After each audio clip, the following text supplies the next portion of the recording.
our chief guest, the adjudicators, fellow awardees, ladies and gentlemen.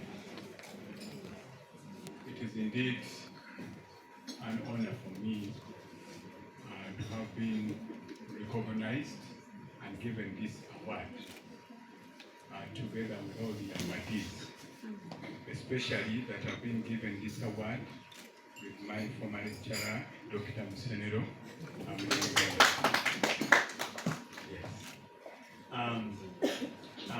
I come from the Ministry of Health, and I work within the diagnostic sector.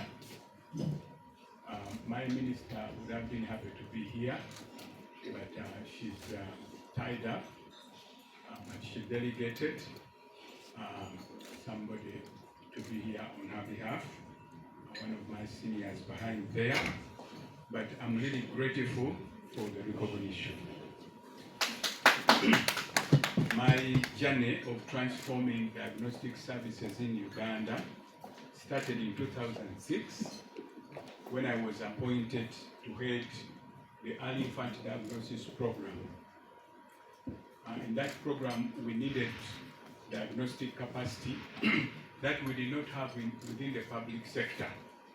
No public sector laboratory could have capacity of the nature that we needed, the molecular diagnostics. So we had to partner with those who had the capacity. At that time, nobody trusted the public system. And all the funders chose to fund vertical programs and so-called centers of excellence, labs in form of centers of excellence that received money on behalf of the country to build capacity, but it was very hard to actually access services in those labs. I remember when I started this program and partnered with the partner labs, I remember receiving a bill of over $1 billion to pay for the services being rendered in these labs. And I had to go to my bosses in the ministry to ask, where do I get this money? Because I never knew I needed to pay, because I thought these labs had been built by donations that have been given to the country, and the services would be available free for Ugandans testing these babies born to HIV positive mothers. And then minister told me we don't have money, go to the donors. I went to the donors said we can't pay because we cannot double pay. We are the ones who paid for those labs. We meet all the costs of running those labs, then what do we pay for?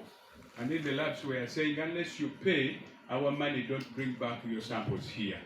And then I was between the rock and the hard place. And I had to start thinking what I should do. And then the donors told me, if you cannot find a way to run these services, just close shop, let us stop this. Then I told the donors that you really need to fund the public system. Because when you fund vertical programs, it is difficult even to sustain them. They are not sustainable. And they said, but the public system does not work. Nothing works in the public system. You cannot run this kind of diagnostics. I said, we can run them. It's only that you don't fund us. But if you fund us, we can run them. Those people working in those labs are not coming from another planet. They are some of the very people we ourselves train. How come that they can do what I can't do? It's just the issue that you don't fund the public system. So we started a discussion of convincing them, please fund the public system. It started like a joke, and everybody took it lightly, but I insisted in this discussion that fund the public system.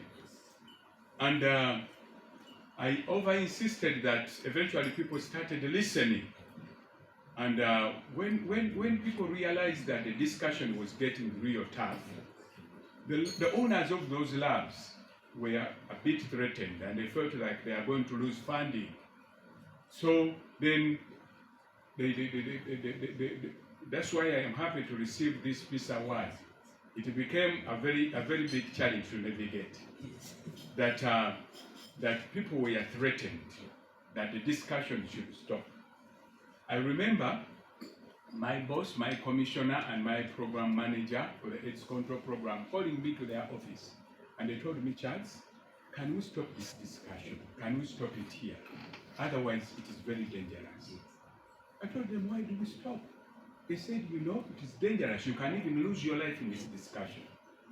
Then I told them that if Uganda is going to be any better, some people must stand for the right thing.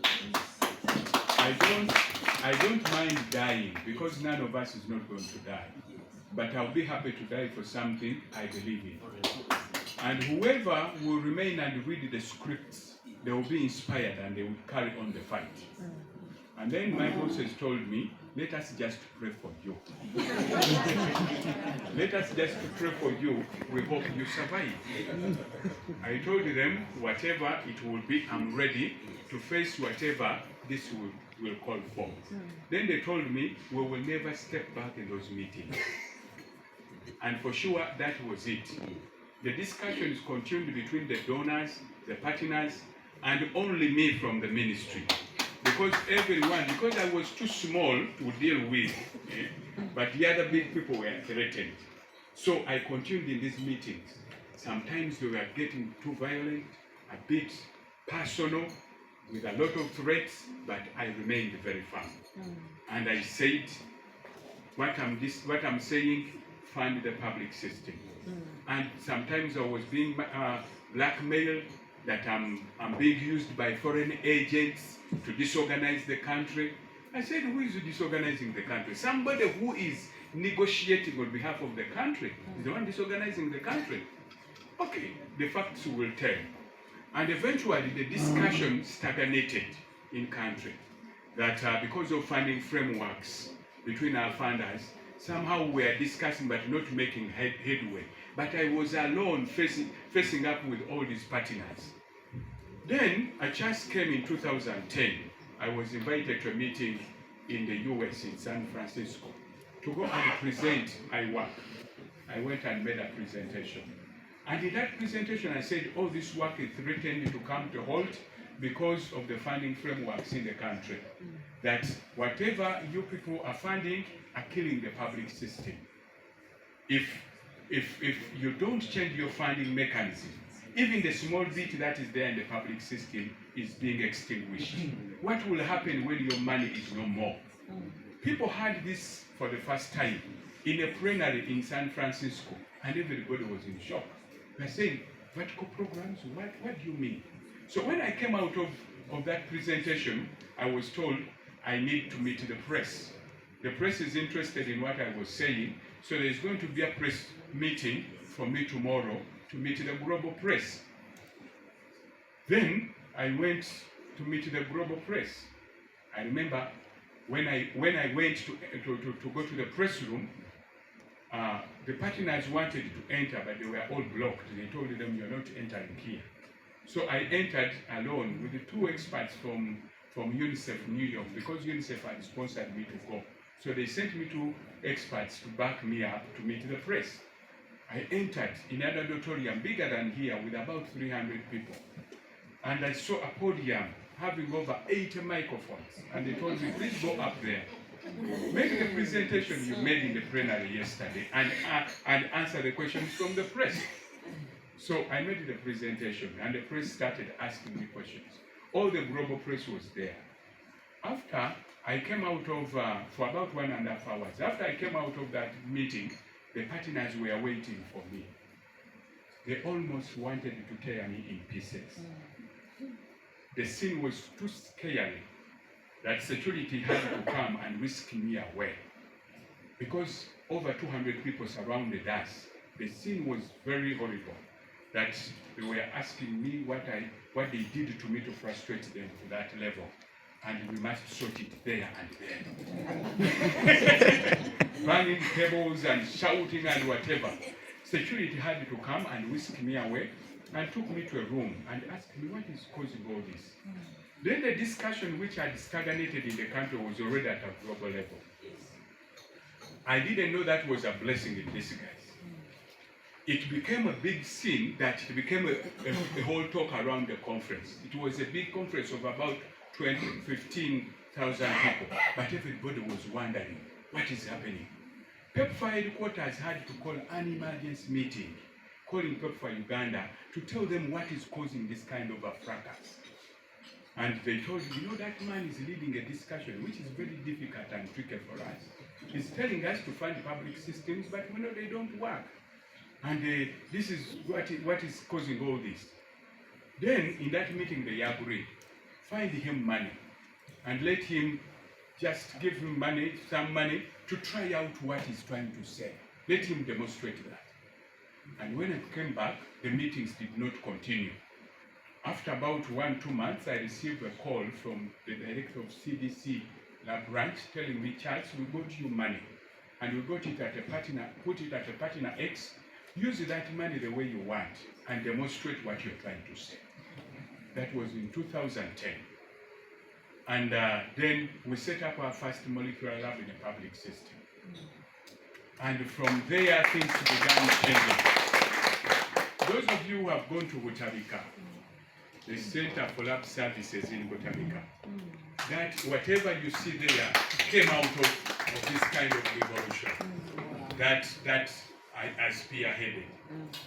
And when we started, everybody was amazed that can a public system work? Is it possible that a public system can work? And we started getting awards afterwards. I've received a lot of awards, but this touches the core. This is why I'm recalling what happened, because I almost lost my life in the whole process. But I was ready for whatever the price. But I'm happy today that I'm receiving this recognition. And I'm happy that whatever I stood for, has stood the test of time. Uganda now is a model. And all countries revere Uganda for what we've been able to do. We have innovated things nobody ever thought are possible. The complex you see in Butabika